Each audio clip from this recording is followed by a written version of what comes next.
Welcome to All Things Baseball Podcast. This is episode 3. I'm John. I'm Johnny. And today we're going to delve into game coaching and strategy, and specifically for middle school and high school players. Cue the intro music.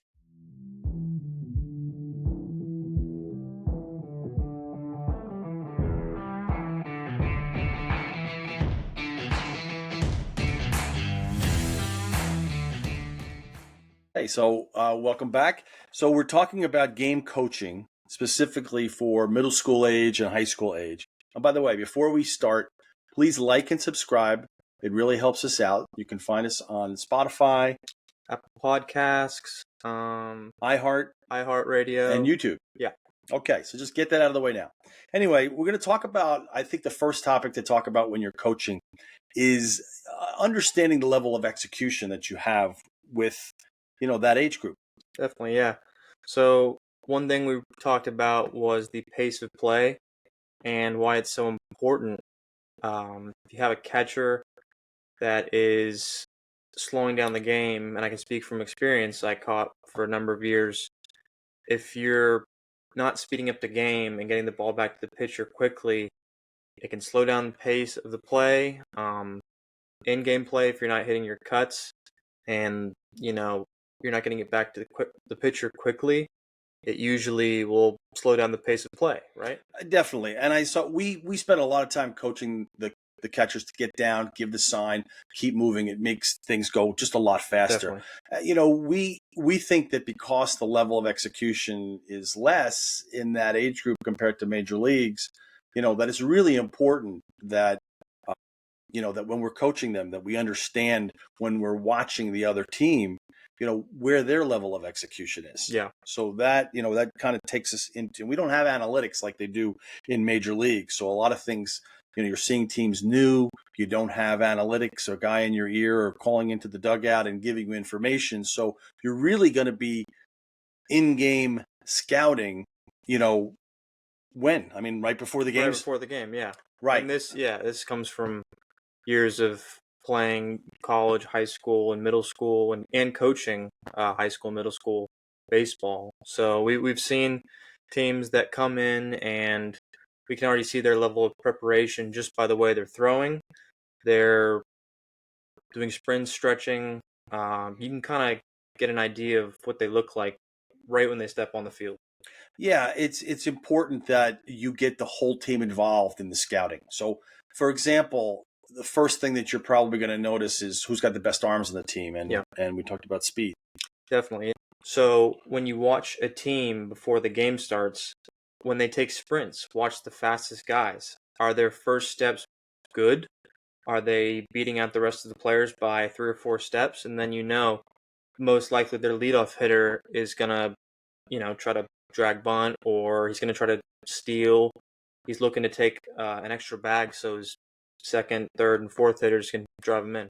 Yeah, and so I think it's important you get the entire team involved in the scouting of the other team, and that's really, really important. It also helps with performance anxiety, as we talked about. Like if you get everybody kind of doing the scouting, like, hey, you guys watch the outfielders throw, you guys watch the infielders throw, look for weaknesses, look for tendencies, look for the slow runners. If you have a full scouting report from your entire team, and guess what? They're not thinking about their anxiety, their at bats and maybe a missed play and things like that. They have assignments. Yeah, they'll feel more prepared. Yeah, I think that's an underrated aspect of coaching this age group. Definitely. So I think scouting. We also, a big part of a successful baseball game is scouting the pitchers. So we talked a little bit about kind of ranking them. Yeah, so you got below average pitchers, you have above average pitchers, and then you have elite pitchers.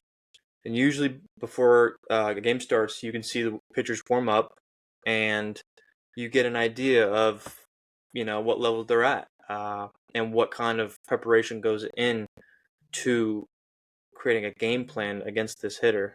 For any type of these pitchers, is by watching them pre-game and their bullpen session before they hit the mound, what level they're at and what preparation our hitters need to go through to be ready. If it's a below average, there's not a whole lot of preparation. You can jump on the fastball, nothing's going to beat you off speed. But an elite pitcher, Just to jump in, I think you're trying to tell the hitters, like, hey, you're only going to beat yourself here oh, definitely, with the below average and average guys. Yes. Once you start getting above average and elite, yeah, you need a well-crafted plan going into the at bats. The elite pitchers will work you backwards. They'll try to get you out in front. They won't rely on their fastball if they know they can beat you with their off speed. If your knees are buckling, they can see that because a good elite pitcher will know when he's ahead of you what you look like on pitches. He sees that. I've talked to many elite pitchers that tell me, you've your knees buckled on that slider, so I went here, here, and here on you, and then it's so easy for them just to go through the lineup like that. Right. Yeah. So when you have above average and elite pitchers, you're basically telling your team, if they haven't seen that type of pitcher before, you're telling them you might go up there with a 2-strike approach to start, because they're not going to pull, maybe a 90-mile-an-hour fastball, or they're going to have trouble with the curve. They may take a, kind of a 2-strike approach. So we do this type of in-game scouting. We share that information.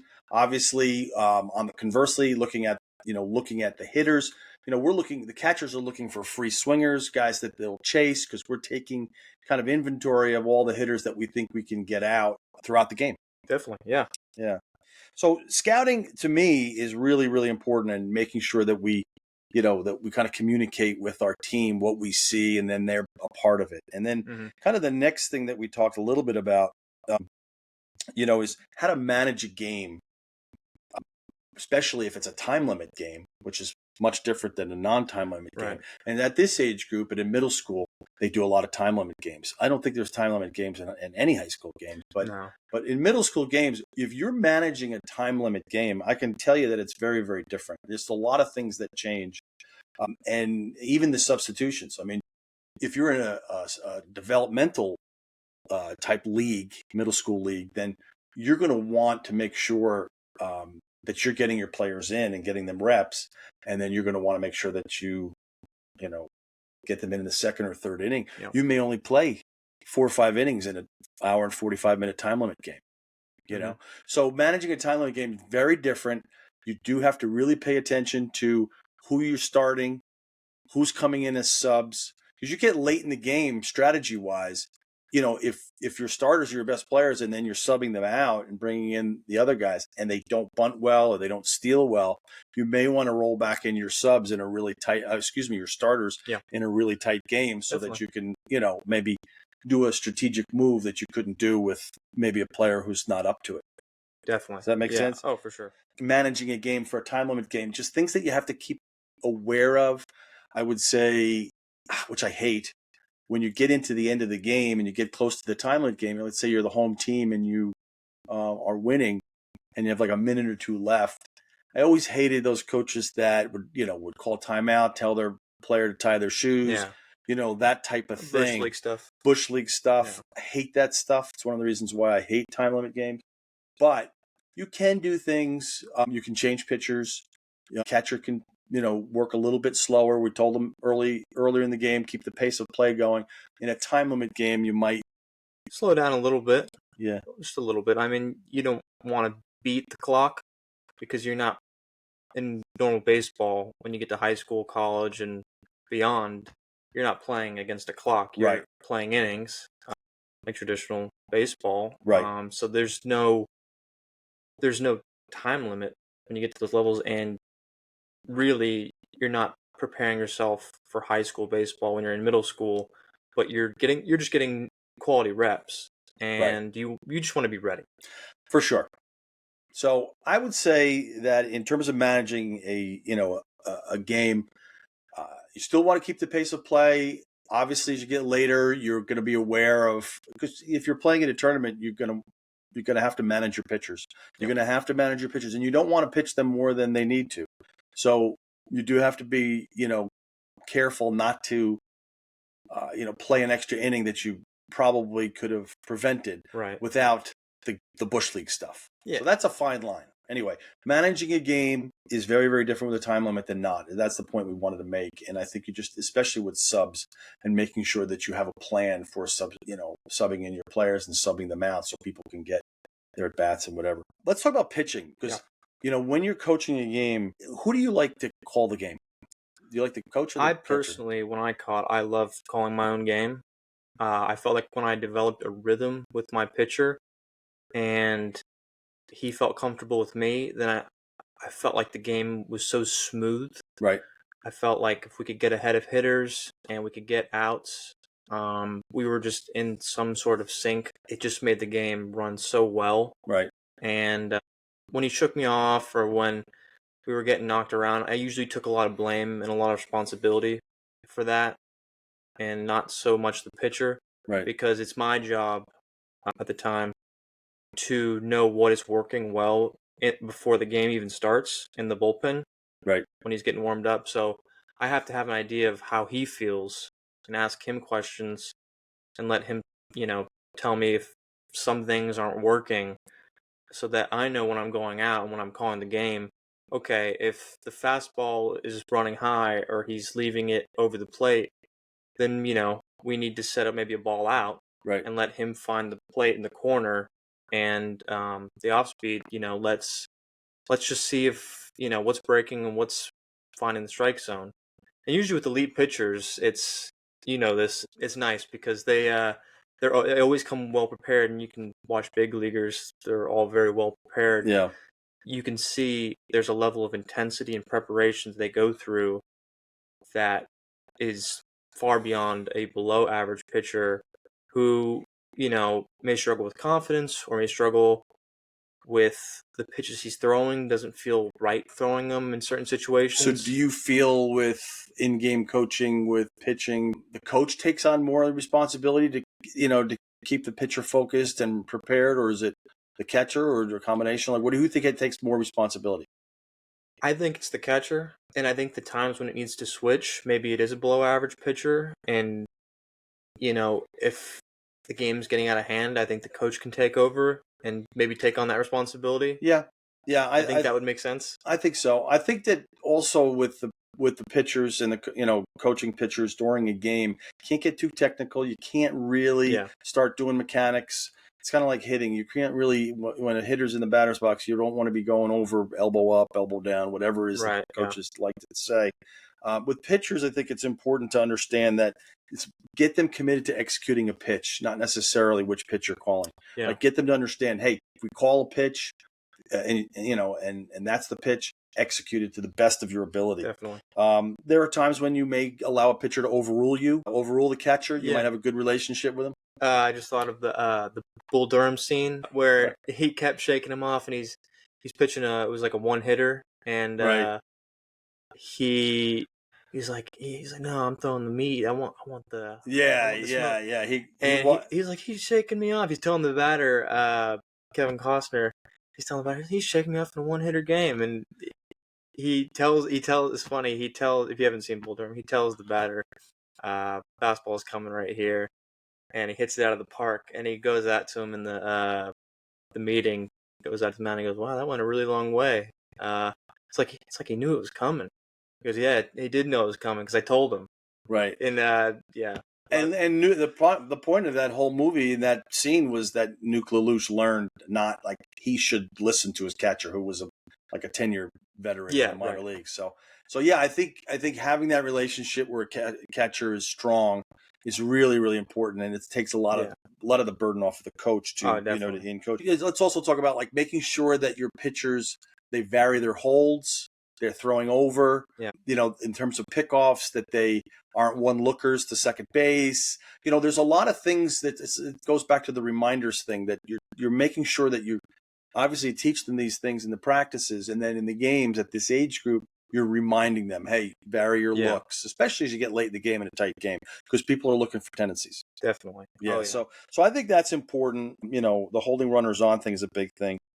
Coaches also have to keep pitch counts. We got to make sure that we're saving arms. There's so many injuries out there. Yeah. So especially if you're playing middle school in the winter months, it's really no reason for them to pitch beyond 50, 60 pitches to start.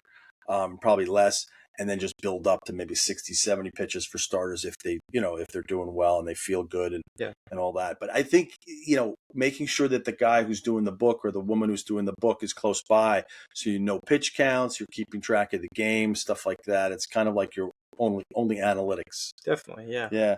Let's talk a little bit about defense here real quick. So defensively, I think, there's a lot of things that you can do, right? We talked about pickoffs. In practice, you're working on pickoffs, you're working on your cuts, you're making sure that, the catcher knows to communicate, obviously number of outs when you have, different plays on. First and third situations are really important defensively.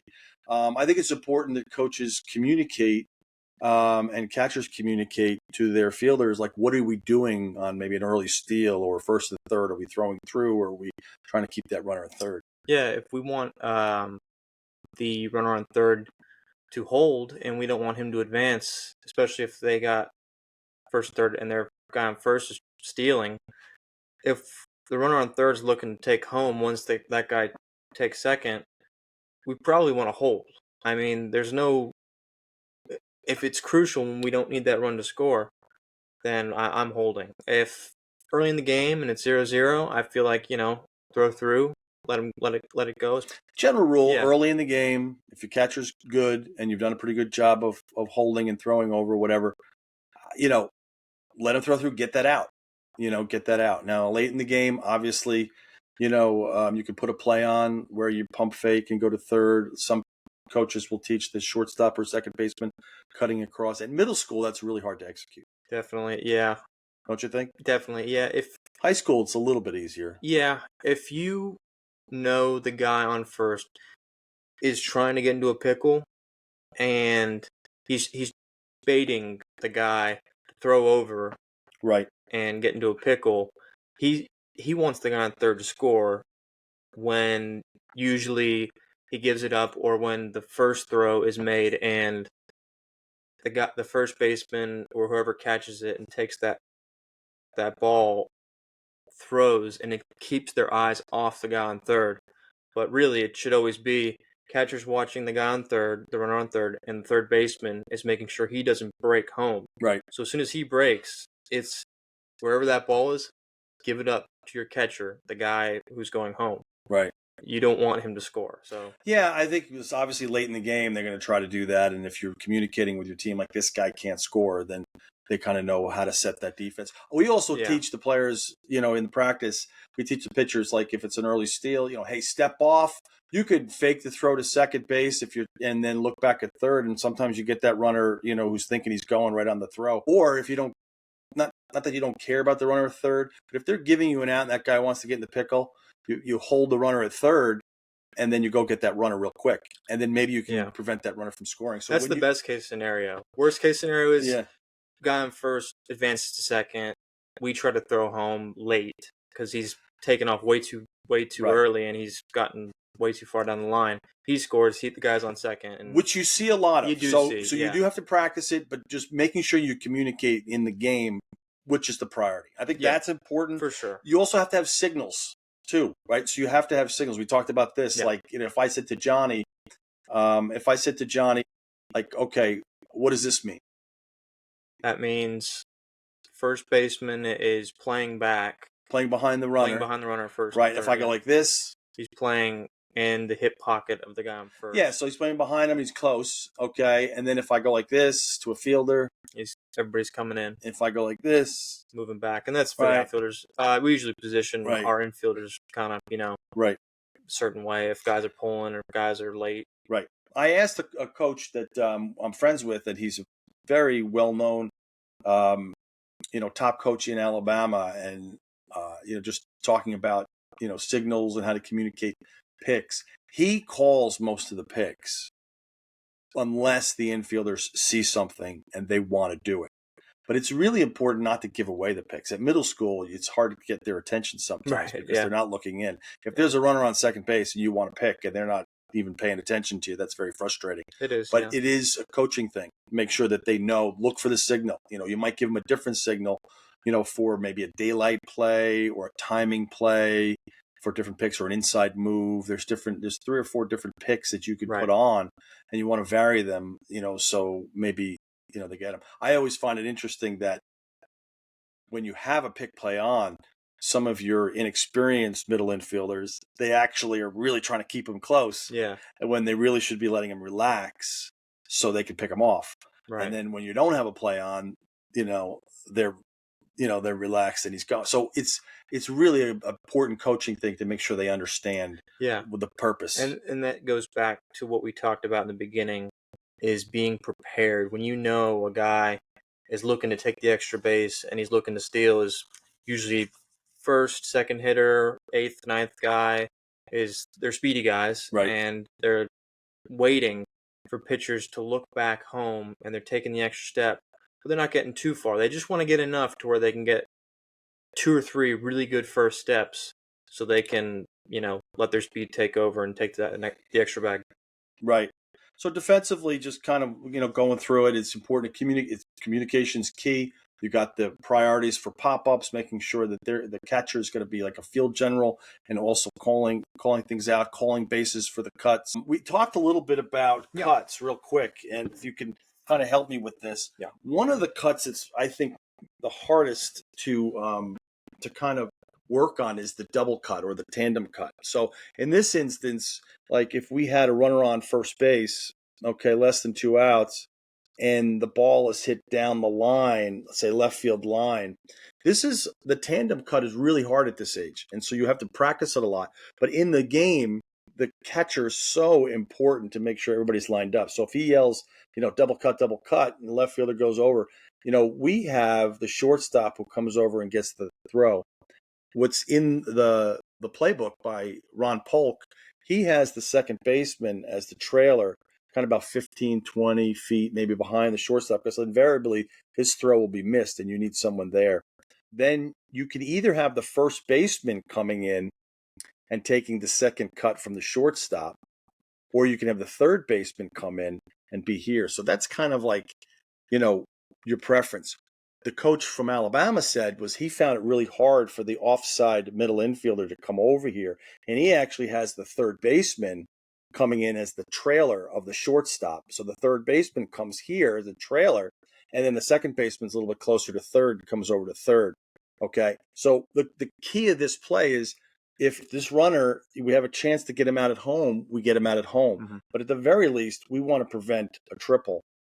Because if this guy has a really good jump or he's very fast, the catcher's got to be watching this play to set up to see if there's a play at home or a play at 3. So communication is going to be key, and making sure that they understand their roles. And so we find that that's a hard thing to coach in the game, because you really don't want to do it for them. But you do have to make sure that they, that they understand, what the cut system is prior to the game. Also, defensively, you have to put in your bunt defenses. We have to make sure that they understand them. We have to, how many bunt defenses did you usually work with? Usually just 2.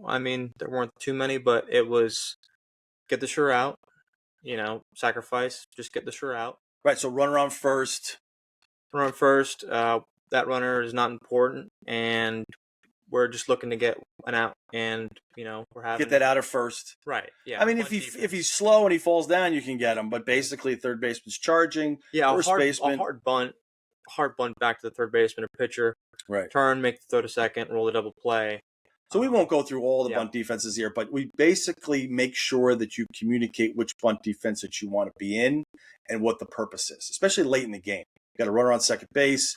You may want your first baseman charging really hard and prevent that runner from coming over, to third base on a bunt. So just really communicating again which one you want, and then at the end of the game, like say we have a do or die, situation where there's a runner on third and there's a potential safety squeeze or suicide squeeze.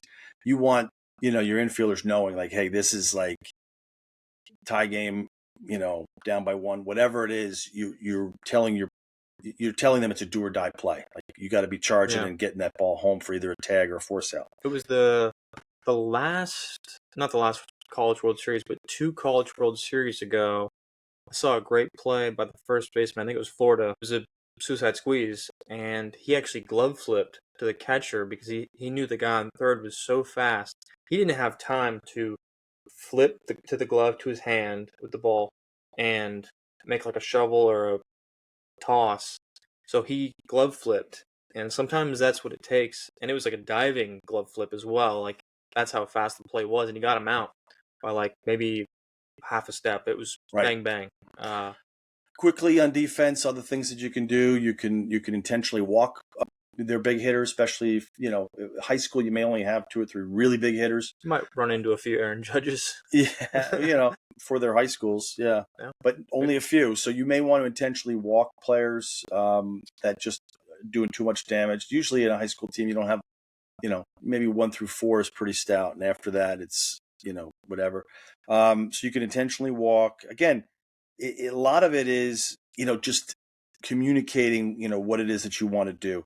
I would say, just switching gears here for a second, in terms of base running, same thing. Why don't you talk a little bit about the difference between an instinctual base runner and maybe ones that you have to constantly coach? Yeah, an instinctual base runner knows what's going to happen, watching the hitter take his swings at the plate, and if he's early, if he's late, he'll have an understanding of, okay, ball-driven backside gap, I'm looking to go to third, especially where the outfielders are positioned. He looks at that too. At least I did. I wanted to know, are the outfielders playing in? Can I take the extra bag? I had decent speed. I wasn't the fastest guy, so I knew I had to get 2 to 3 really good first steps to advance to third. And any ball in the gap, I was definitely aggressive in, taking third and hopefully home if I, had a really, really good jump. Right. And then tagging up, usually deep balls. If I was at first, I would want to take second. If I was able to, if I knew the arms in the outfield. In-game coaching, yeah, or scouting? Deep left center, deep left field. If I knew their arms, right field, wasn't really possible. It's right in front of you, so you can kind of see. Center too. Yeah, center needs to be deep in the left guy. I would say okay. So base running wise, instinctual versus. Tell me which players and which plays do you think you need to coach the most for base running? Like, it's the below average base runners because. But which plays? Which plays? Think of a play where they constantly get caught, where you have to help them. It's usually, I would say, like hard liners, and you have to remind them, right? Soft humpback liners that fall right in front of an outfielder, especially when you're on first, and you don't want it to turn into a fielder's choice if you can see that the ball is going to be down on a humpback liner. Right. You should see the angle of the ball and creep out as far as you can without being too far out there. You don't want to be halfway to second, balls hit to right field, and he ends up making a great play at his foot, and then he doubles you up first. You want to read that the ball is a humpback, and it takes a downward trajectory, and watching the right fielder knowing he has to take a step back just to be in front of it. Right. So you can take second. So reading the ball down is something that is it's instinctual for some. Some they just need reps. Some they really need coaching. They need that help. Go, back, go halfway. Like that's where middle school and high school is very different from the professional ranks. I mean, these guys have taken thousands of reps, and so even if they're not as instinctual as maybe Willie Mays, greatest base runner that my dad ever saw, and he was a Yankees fan. You're wearing Giants today. My old coach, high school, said, "Don't talk too much about the Yankees." Sorry, but Willie Mays, greatest base runner. So it constantly, go halfway, go quarter way. Reading that ball down is harder for some players than others. Definitely, and the tagging up at third, when you got knowing the outfielder's arms, that's so crucial. I'll keep saying that. If you have a guy who's camped under it and it doesn't have any momentum, moving him towards throwing you out at home with no outs or 1 out, I mean, you're looking to go home. Yeah. It doesn't matter really.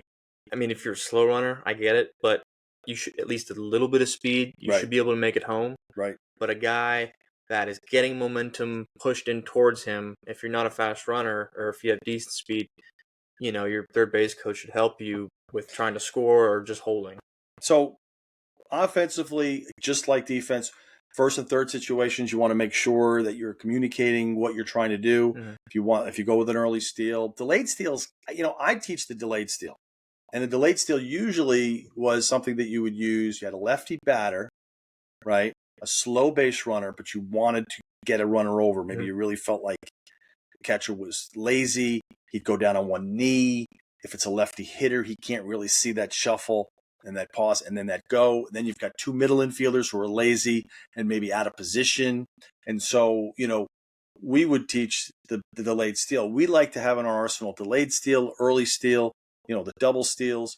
We also used to teach the steal of home. My dad, I'm paying homage to my father, he used to teach the steal of home, Poppy John to you, where if we had a weak hitter at bat and we absolutely had to have a run, you could do it with 1 out or 2 outs. You wouldn't do it with no outs. Maybe give him a chance to drive you in with, get one strike. But you would basically tell him to suicide squeeze or turn around and bunt and miss it on purpose and have the runner run down about halfway and realize that he's not going to get there. And the coach yells, get back, get back. And the catcher, if you scouted properly, who likes to back pick, is going to try to back pick it. But instead of getting back, the base runner's trying to time it where he then goes as soon as he starts to throw down to third, and you kind of steal that run. So it's good to have some plays that you practiced in your arsenal in case you need to scratch out a run. I'm big on teaching them, like stealing home with a slow lefty. If you get a slow lefty who's really going from a windup and delivery, or you got first and third situation where you do it, maybe a double steal, or the guy at first base kind of falls down, and the guy at third. You want to teach plays. You may only use them 1 or 2, 3 times a season, but you want to have something in there in case you just got a guy up there who's overmatched. Yeah, definitely. Does that make sense? Yeah. Let's move into hitting right now, because hitting wise, you're in the game. What can you do hitting wise to help a player? Like, tell me a little bit about what you think that the coach's responsibility is, or what they can do. Yeah, so I think going back to, knowing the pitcher and, below average, average, above average, and elite, it's creating that game plan. It can't get mechanical. We can't, tell the hitters anything about their swing that they already don't know or can't fix at that time. So it's all about having an approach, staying focused, and having some sort of confidence, whether it be false confidence, which is not a bad thing. If you're over 30 and you're just looking to poke a Judy out of the infield, there has to be some level of confidence to put the bat on the ball, try to make something happen. Hardest thing for a coach to do is that, right? Is to help, because it really has to come from within. But there are things that you can do. There are things that you can do that hurt confidence. Yeah. I've been guilty of that, with you when I coached you and other players, where you think you're helping and you're probably not. And that's important that you self-evaluate and say, I don't think I really helped that player. Because confidence is key. You can have a great swing, but if you got no confidence, it's not going to show up. Right. Yeah. Yeah. True. One thing we teach also, we teach the players how to bunt. If you've got players that don't know how to bunt or aren't good bunters, don't bunt them. And don't bunt early in the game. I don't think that's. I hear coaches say, "Well, we wanted to put pressure on them," which we talked about earlier, and that's fine. But I think that's more of a later game thing. Why give up an out? If you've got good contact team, let them put the ball in play and put pressure on them that way. If you don't have a good contact team, then if you want to bunt, and I'm talking specifically sacrifice bunt. If you're a good drag bunting team, which we teach, then drag bunt early. Put the pressure on them that way. But I'm saying don't give up an out. So we teach also the fake. I talked to, again, the same coach who's a prominent coach in Alabama. They don't really teach fake bunting, slashing. Think about it. You got a runner on first base. It's kind of like a hit and run technique where you fake bunt, get the middle infielders to move, then pull back, and then try to slash one through the right side. If you have a runner on first base and he's going like a steal, hit and run, he can get to third base on that type of hit and run technique. Right. I like to teach the slash hitting. There's very few guys that can accomplish it because everybody's so interested in It's a tough exit play. velocity Yeah. and power and all that stuff. It's a tough play. You have to be well coordinated to pull back and at least choke up and poke one to the right side or inside out an inside pitch. Right. That can be a tough play if you haven't practiced it enough. Situational hitting is something that's difficult for players at this age. High school, I mean, they don't even do it well in the pros. They're all trying to jack home runs, right? We talked about this, we talked about this where in high school, in over 40 games, you might have 6 home runs. Right. And the Yankees have 140 home runs in the first 98 games. So, I mean, it's a totally different world in Major League Baseball. So in middle school and high school, you're just not dealing with power.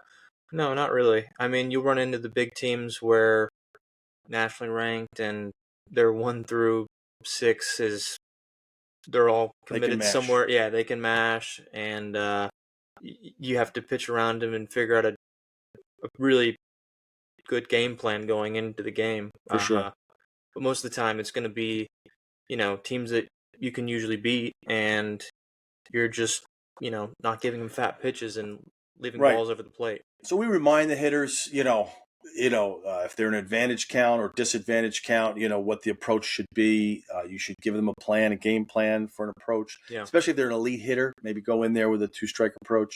If they're, like you said, below average or average, maybe, like, hey, just don't get yourself out. Like, just, look for strikes and just mash. But, making sure that they have a good, solid approach and they feel comfortable with it. And then being ready to, again, maybe do some steals or do some plays to scratch out some runs. But hitting wise, I think there's not a lot of things that you can do when you're coaching. I mean, they do it during practice on their own.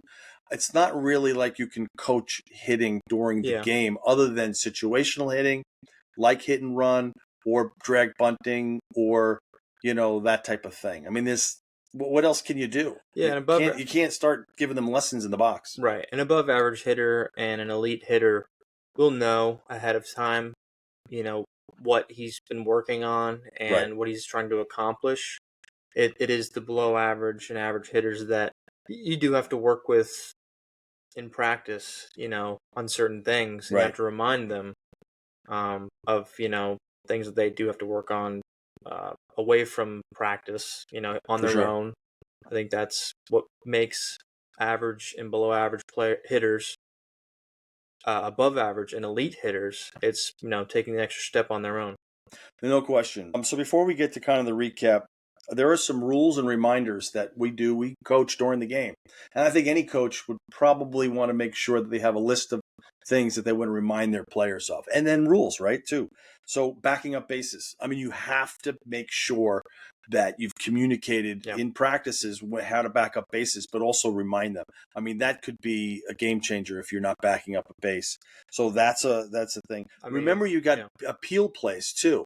Like, tell your players to watch the base runners running. If they miss a base and they want an appeal play, basically the pitcher will engage the rubber, step off, throw to the base, and then the fielder, let's say we feel like he missed the tagging up, he went too early, on a fly ball, we'll throw to the third baseman. The third baseman has to communicate to the umpire which runner that he's appealing. I'm appealing that run at home, and I'll call him safe route. So having those types of reminders, drop third strikes for catchers. Why don't you talk a little bit about that and reminding them of the rules? Yeah, drop third strikes. Drop third strike. You have to establish a lane to throw to first once you've dropped the last third strike and they swung or called third strike and you drop it.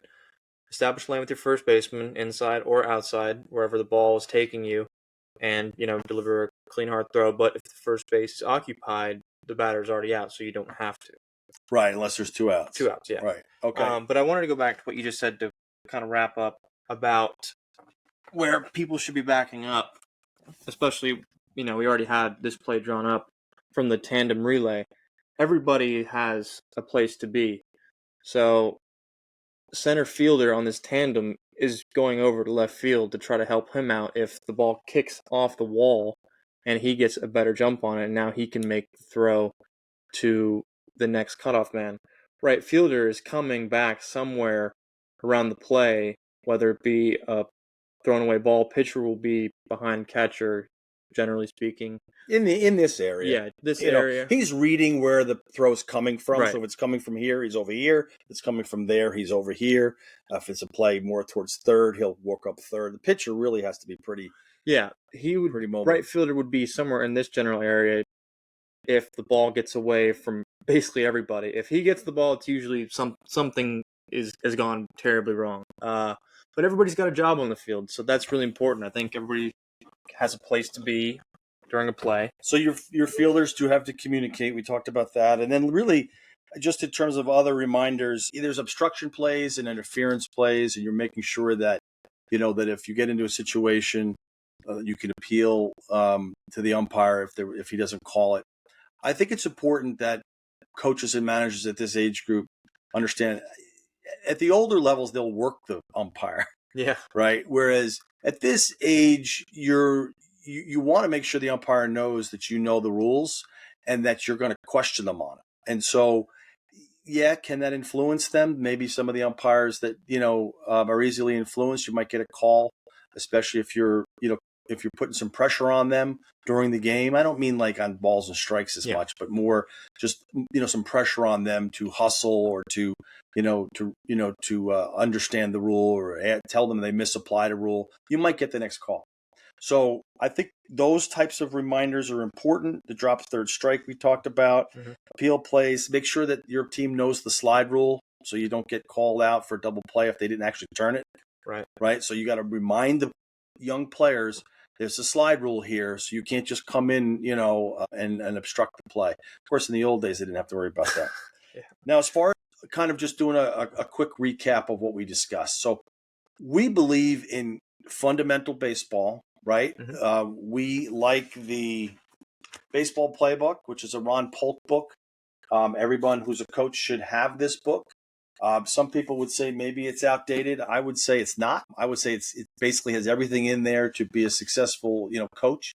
But there are some variations of it. Like I talked about the double cut thing where, one of the coaches I talked to said he thinks it's better for the middle infielder to come over and cover third and the third baseman to come out as the backup on the tandem and flip it around on the double to right. I know we're talking about the Yankees again, but going back to the famous Jeter play, the famous Derek Jeter play where he flipped it home to get Giambi at home. That was a tandem. Yeah, that's a tandem, and that's not in the playbook. That Derek Jeter, the shortstop, was not even supposed to be in that position. But he was late. So that was interesting. Yeah. I mean, he's supposed to be in a different spot, but your right fielder over. That's a whole different thing. But just making sure. Just again to recap the coaching side of it, like making sure that you're communicating, making sure you're playing fundamentally sound. You know that the best teams that win aren't always necessarily the strongest at this age. It could be just they execute better than the other. So we like to play fundamental baseball. We like to put pressure on the defense with a lot of running and a lot of trying to stop them from running with pick plays and long holds and and good communication. So we feel like there's a lot of things that a manager and coach can do to help their team during a game. But there is something called overmanaging as well. Oh, for sure. So overmanaging would be, calling too many bunts or too many steals or just really spending too much time talking to their players. Yeah, trying to overcoach it can lead to bad relationships. It can force a lot of outs that don't need to happen, and it can happen when games are tight too. Right. So relax and play the fundamental baseball. Put pressure on the defense when you're on offense. I think that's important, like you said. And just keep practicing your execution of your plays. Just there's outs out there to be found, and if you can really work your team with communicating where to throw the ball, that's a big one. They know where to throw the ball, and they can catch throw. I mean, they're going to make a lot of plays. Yeah. So anyway, that's it for this episode. We really appreciate you watching and listening, and we'll catch you on the next one. All right. Thank you.